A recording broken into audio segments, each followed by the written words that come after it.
Herbalife খেলে side effect হবে না তো? এই সেম প্রশ্নটা মদ খাওয়ার আগে, মদ কিনতে যাওয়ার আগে দোকানদারকে জিজ্ঞাসা করেন? এই সেম প্রশ্নটা গুটকা খাওয়ার আগে, বিড়ি খাওয়ার আগে, তামাক খাওয়ার আগে, গাঁজা খাওয়ার আগে প্রশ্ন করেন নিজেকে? এই সেম প্রশ্নটা নিজে French fry, burger, chow mein, egg roll, pizza, fried জিনিস, মিষ্টি, কোল্ড ড্রিঙ্কস খাওয়ার আগে নিজেকে করেন?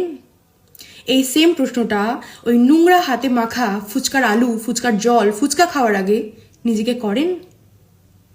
আমরা করি না। নোংরা জিনিস আমরা খুব ইজিলি হজম করে ফেলি খেয়ে দে। আর ওয়ার্ল্ডের নাম্বার 1 নিউট্রিশন খাওয়ার আগে আমরা প্রশ্ন করি সাইড এফেক্ট হবে না তো?